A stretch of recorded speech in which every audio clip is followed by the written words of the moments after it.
अरे सेठ जी, जल्दी से मेरे लिए एक प्लेट कढ़ाई पनीर और तंदूरी रोटी लगवा दीजिए, मुझे बहुत तेज भूख लग रही है। हाँ भाई बैठो, मैं अभी तुम्हारे लिए कढ़ाई पनीर और तंदूरी रोटी लगवाता हूँ। और फिर दीनदयाल चंदू को आवाज लगाते हुए कहता है, चंदू, अरे ओ चंदू, अरे कहाँ मर गया, बंदर की पूंछ, जल्दी इधर आ। जी मालिक, आपने बुलाया, कहिए क्या काम है। अरे कम बखत तू काम के वक्त कहाँ मर जाता है। मालिक मैं तो बस सब्जियां काट रहा था, आपने बुलाया तो मैं दौड़ा चला आया। हाँ ठीक है, अब जल्दी से एक प्लेट कढ़ाई पनीर और तंदूरी रोटी इस टेबल पर लगा दे। इतना कहकर सेठ दीनदयाल गुस्से में वहाँ से चला जाता है। जैसे ही चंदू उस व्यक्ति के लिए सब्जी लेकर आता है कि तभी उसका पैर फिसल जाता है और सारी सब्जी उस व्यक्ति के ऊपर गिर जाती है। मेरे सारे कपड़े गंदे कर दिए तूने, मैं तुझे छोड़ूंगा नहीं। अरे क्या हुआ भाई, आप ठीक तो है ना? तुम्हारे इस नौकर ने मेरा शरीर जला दिया और मेरे सारे कपड़े गंदे कर दिए, मैं तो अब घर जाने के लायक तक नहीं रहा। मुझे माफ कर दीजिए भैया जी, मैंने ये जानबूझकर नहीं किया था, मेरा पैर फिसल गया था जिसके कारण सारी सब्जी आपके ऊपर गिर गई। सारा मूड खराब कर दिया, मैं कढ़ाई पनीर खाने आया था, तूने तो मेरा ही कढ़ाई पनीर बना दिया। इतना कहकर वो व्यक्ति आग बबूला होकर वहाँ से चला जाता है। क्यों बे नालायक, तुझे मैंने काम करने के लिए रखा या फिर काम बिगाड़ने के लिए है?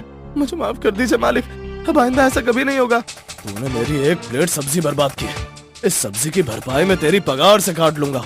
ऐसा मत कीजिए मालिक, मुझे पैसों की सख्त जरूरत है, मेरे पिताजी घर पर बीमार हैं, मुझे उनके लिए दवाई लेकर भी जाना है। तूने मेरे ग्राहक को खाली हाथ लौटा दिया, जिसके कारण मैं तुझे नौकरी से निकालता हूँ। चला जा तू यहाँ से और यहाँ कभी दिखना भी मत। दीनदयाल चंदू की एक नहीं सुनता और उसे धक्के मारकर वहाँ से निकाल देता है।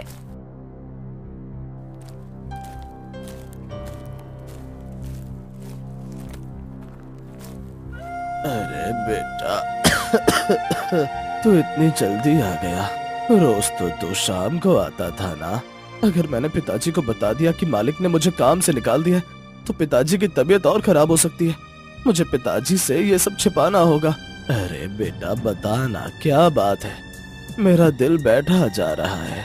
अरे पिताजी ऐसी कोई बात नहीं है, वो तो आज सेठ जी को थोड़ा काम आ गया था, बस इसीलिए उन्होंने आज ढाबा बंद कर दिया और मैं भी अपने घर आ गया। अच्छा ठीक है, मेरे लिए एक गिलास पानी ला दे, मुझे बहुत तेज प्यास लग रही है। जी पिताजी आप रुकिए, मैं भी आपके लिए पानी लेकर आता हूँ।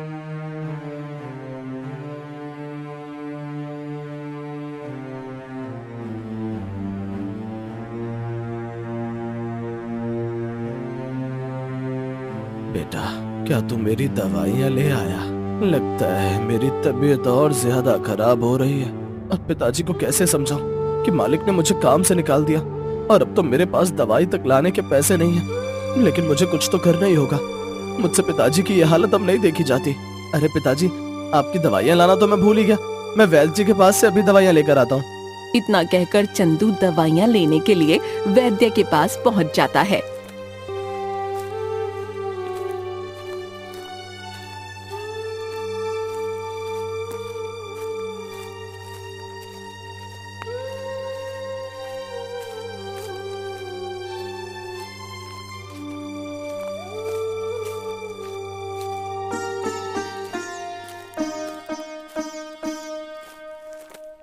वैद्य जी, मेरे पिताजी की तबीयत बहुत खराब है, मैं उनके लिए दवाइयाँ लेने आया हूँ, आप जल्दी से मुझे दवाइयाँ दे दीजिए।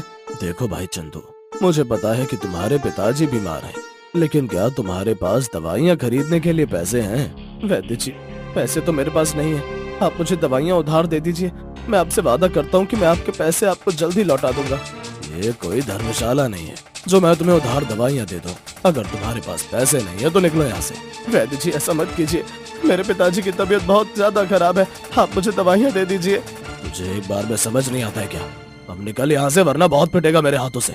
और फिर चंदू खाली हाथ लौटकर अपने घर आ जाता है। पिताजी मुझे माफ कर दीजिए, मैं आपके लिए दवाइयाँ नहीं ला पाया, उस वैद्य ने मुझे दवाइयाँ नहीं दी। अरे पिताजी, आप कुछ बोल क्यों नहीं रहे? आंखें खोलिए पिताजी, पिताजी। चंदू उसके पिताजी को उठाने की कोशिश करता है, लेकिन वो उठते नहीं। लगता है चंदू ने घर आने में बहुत देर कर दी। पिताजी, आप मुझे छोड़कर नहीं जा सकते, मैं आपके बिना एक पल भी नहीं रह सकता हूँ पिताजी। चंदू के पिता चंदू को छोड़कर अब जा चुके थे। फिर उसने अपने पिता का अंतिम संस्कार किया।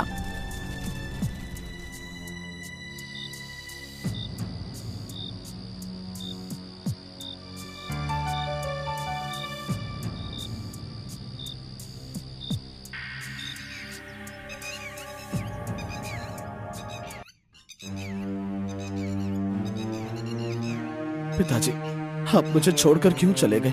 आपके अलावा मेरा इस दुनिया में कोई नहीं है। अब मैं क्या करूं पिताजी, मैं क्या करूं? चंदू ये कह ही रहा होता है कि तभी उसके पास एक कार आकर रुकती है। अरे भाई, क्या तुम्हारे पास थोड़ा पानी मिल सकता है? वो क्या है ना, मेरी बोतल में पानी खत्म हो गया और मुझे बहुत तेज प्यास लग रही है। मालिक, यहाँ से कुछ ही दूर पर मेरा घर है। आप मेरे घर चल सकते हैं? आप जितना मर्जी पानी पी लीजिएगा। ठीक है भाई, तुम्हारा बहुत बहुत शुक्रिया। और फिर चंदू संजीव को अपने घर ले जाता है।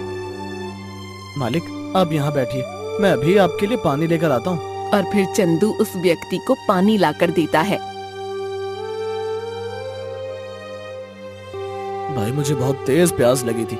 आज तुमने मुझे पानी पिलाकर मुझ पर बहुत बड़ा उपकार किया है। मैं तुम्हारा ये उपकार जिंदगी भर नहीं भूलूंगा।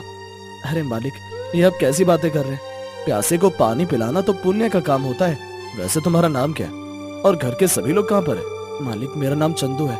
मेरी माँ मुझे बचपन में ही छोड़कर चली गई थी और मेरे पिताजी ने ही मेरी परवरिश की और अब वो भी मुझे छोड़कर चले गए। अब काम की तलाश में इधर उधर भटक रहा हूँ। अरे भाई, रोना बंद करो। अब जो हुआ सो हुआ। पुरानी बातों को सोचने से अब कोई फायदा नहीं है। अच्छा, ये बताओ कि तुम्हें खाना बनाना आता है? हाँ मालिक, पहले मैं सेठ दीनदयाल के ढाबे पर काम करता था, तभी से मुझे खाना बनाना आता है। तो फिर तुम उस सेठ के ढाबे पर काम क्यों नहीं करते? उस सेठ ने मुझे काम पर से निकाल दिया। लेकिन क्यों? फिर चंदू ने संजीव को सेठ दीनदयाल की सारी बात बताई। अच्छा, वो सेठ तो बहुत ही बुरा व्यक्ति है, लेकिन कोई बात नहीं। देखो, मेरा नाम संजीव है और मैं एक बहुत बड़ा व्यापारी हूँ और मैं एक ढाबा खोलना चाहता हूँ और तुम उस ढाबे पर काम कर सकते हो। संजीव की ये बात सुनकर चंदू बहुत ही ज्यादा खुश हो जाता है। आपका बहुत बहुत धन्यवाद मालिक, मैं आपका ये उपकार जिंदगी भर नहीं भूलूंगा।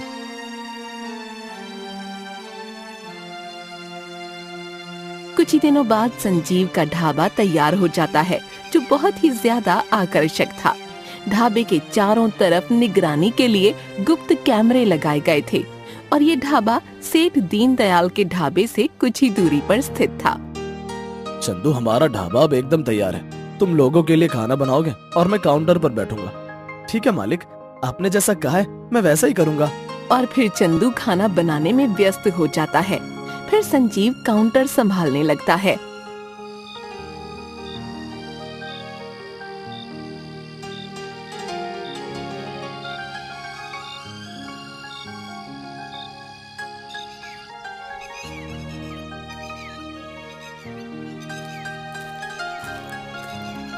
अरे भाई, ये ढाबा क्या बवाल चीज है रे। इसको देखकर तो दिल गार्डन गार्डन हो गया। हाँ भाई, लगता है ये ढाबा कुछ ही दिनों पहले खुला है। ऐसा लगता है ये ढाबा सीधा स्वर्ग से उतर कर आया है। भाई, ढाबा तो एक नंबर है, अब खाने का पता नहीं कि इसके खाने का टेस्ट कैसा होगा।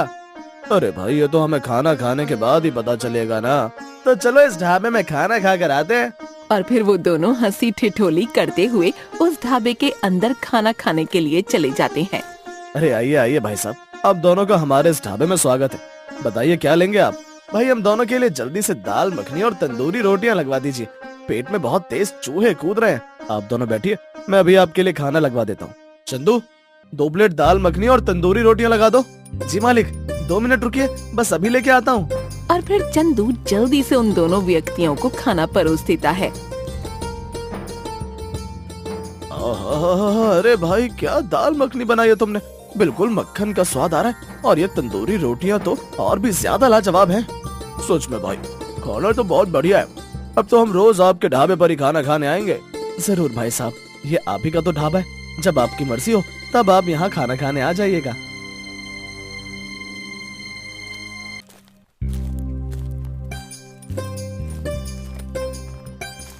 सुबह से शाम तक उनके ढाबे पर लोगों का आना जाना लगा रहता है, जिसके कारण उनकी पहले दिन ही अच्छी कमाई होती है। मालिक, आज तो हमारी अच्छी कमाई हुई है। हाँ चंदू, ये सब तुम्हारे कारण ही संभव हो सका है। सब लोग तुम्हारे खाने की बहुत तारीफ करते हैं, जिसके कारण हमारा ढाबा बहुत अच्छा चल रहा है। ऐसे ही कुछ दिन बीत जाते हैं। फिर एक दिन सेठ दीनदयाल को संजीव के ढाबे की भनक लगती है। और वो अपने आप से कहता है,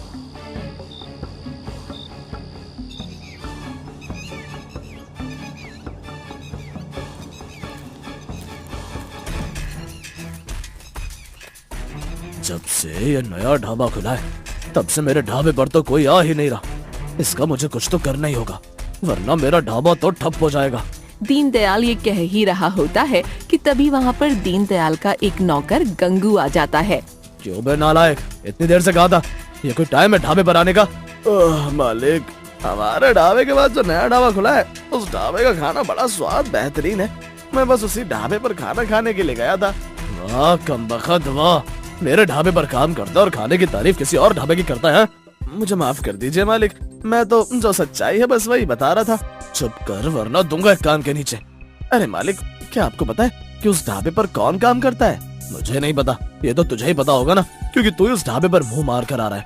मालिक, उस ढाबे पर आपका पुराना नौकर चंदू काम करता है। अच्छा, तो उस चंदू के बच्चे ने किसी और के पास काम करना शुरू कर दिया।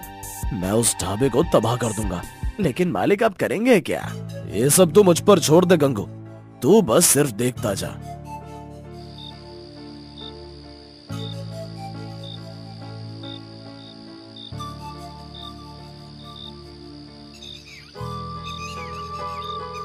अरे चंदू, मैं कुछ काम से आज बाहर जा रहा हूँ, तुझे आज अकेले ढाबे को संभालना होगा।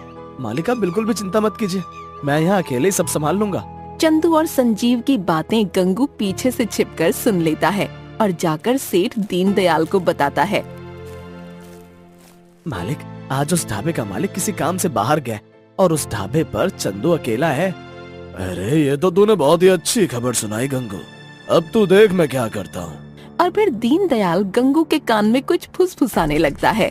ठीक है मालिक, मैं सब समझ गया। और चंदू भाई कैसे हो? कैसा चल रहा है आपका ढाबा? बस भाई, ऊपर वाले की दुआ से सब कुछ सही चल रहा है। और सुनाओ, यहाँ पर कैसे आना हुआ? कुछ नहीं भाई, बस आज तुमसे मिलने का मन कर रहा था तो सोचा तुमसे मिल लूं।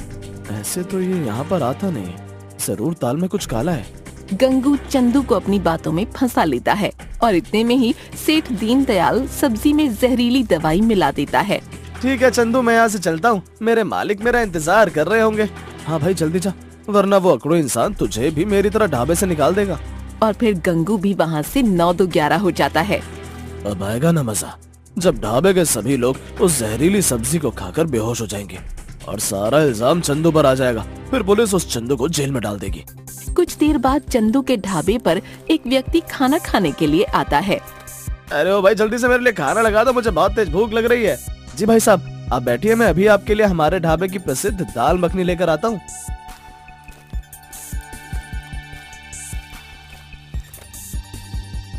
जैसे ही वो व्यक्ति खाना खाने लगता है तभी वो खाना खाकर एकदम से बेहोश हो जाता है और जमीन पर गिर पड़ता है। अरे ये क्या हुआ भाई, तुम बेहोश कैसे हो गए? अरे उठो। गंगू, यही सही मौका है, अब चल मेरे साथ। चंदू उस व्यक्ति को उठाने की कोशिश करता है कि तभी वहाँ पर दीनदयाल और गंगू आ जाते हैं। अरे ये क्या हुआ भाई चंदू, ये व्यक्ति बेहोश कैसे हो गया? पता नहीं भाई, ये व्यक्ति खाना खाते हुए बेहोश हो गया, मुझे तो कुछ समझ में ही नहीं आ रहा है। अरे इसमें समझने वाली क्या बात है, जरूर तूने इसके खाने में कुछ मिलाया होगा। हाँ, ये आप कैसी बातें कर रहे हैं? मैं भला इसके खाने में कुछ क्यों मिलाऊंगा? अगर ऐसी बात है तो अभी हो जाएगा दूध का दूध और पानी का पानी। और फिर सेठ दीनदयाल फूड इंस्पेक्टर को फोन लगाता है और कुछ ही देर बाद फूड इंस्पेक्टर वहाँ आ जाते हैं। आइए आइए इंस्पेक्टर साहब, इस खाने की जांच कीजिए कि इसमें क्या मिला हुआ है। और फिर फूड इंस्पेक्टर उस खाने की जांच करने लगते हैं। इस खाने में तो जहरीली दवाई मिली हुई है, जिसके कारण ये व्यक्ति बेहोश हो गया। तुमने किसी की जिंदगी के साथ खिलवाड़ किया और अब तुम्हें जेल में जाना होगा। अब इस इंस्पेक्टर को कौन समझाए कि दवाई चंदू ने नहीं बल्कि मैंने मिलाई थी। इंस्पेक्टर साहब मुझे छोड़ दीजिए, मैंने इस खाने में कुछ भी नहीं मिलाया, मुझे छोड़ दीजिए। चंदू ये कह ही रहा होता है कि तभी वहाँ पर संजीव आ जाता है। क्या हुआ इंस्पेक्टर साहब, आप यहाँ? क्या बात है? तुम्हारे इस नौकर ने खाने में जहरीली दवाई मिलाई है, जिसके कारण इस व्यक्ति की जान चलेगी। क्या? ये नहीं हो सकता, मेरा चंदू ऐसा नहीं कर सकता। जरूर आपको कोई गलतफहमी हुई है। मालिक, मैंने खाने में जहरीली दवाई नहीं मिलाई है, मेरी बात का विश्वास कीजिए। तुम चिंता मत करो चंदू, मैंने इस ढाबे में गुप्त कैमरे लगवाए, अभी पता चल जाएगा कि खाने में जहरीली दवाई किसने मिलाई है। संजीव की ये बात सुनकर दीनदयाल और गंगू बुरी तरह से डर जाते हैं और फिर संजीव अपने मोबाइल में इंस्पेक्टर को कैमरे की फुटेज दिखाने लगता है, जिससे पता चलता है कि जहरीली दवाई चंदू ने नहीं बल्कि सेठ दीनदयाल ने मिलाई थी। अच्छा, तो ये सब तुम्हारी करतूत थी। बताओ ये सब तुमने क्यों किया? मुझे माफ कर दो, मुझसे बहुत बड़ी गलती हो गई। मैंने ये सब तुम्हारा ढाबा बंद करवाने के लिए किया था ताकि मेरा ढाबा अच्छे से चल सके। तुम दोनों ने एक व्यक्ति की जान ली है, तुम्हें अब मेरे साथ जेल जाना होगा। फिर वो इंस्पेक्टर दीनदयाल और गंगू को पकड़कर ले जाते हैं और चंदू को छोड़ देते हैं और उनका ढाबा दिन दुगनी रात चौगुनी तरक्की करने लगता है।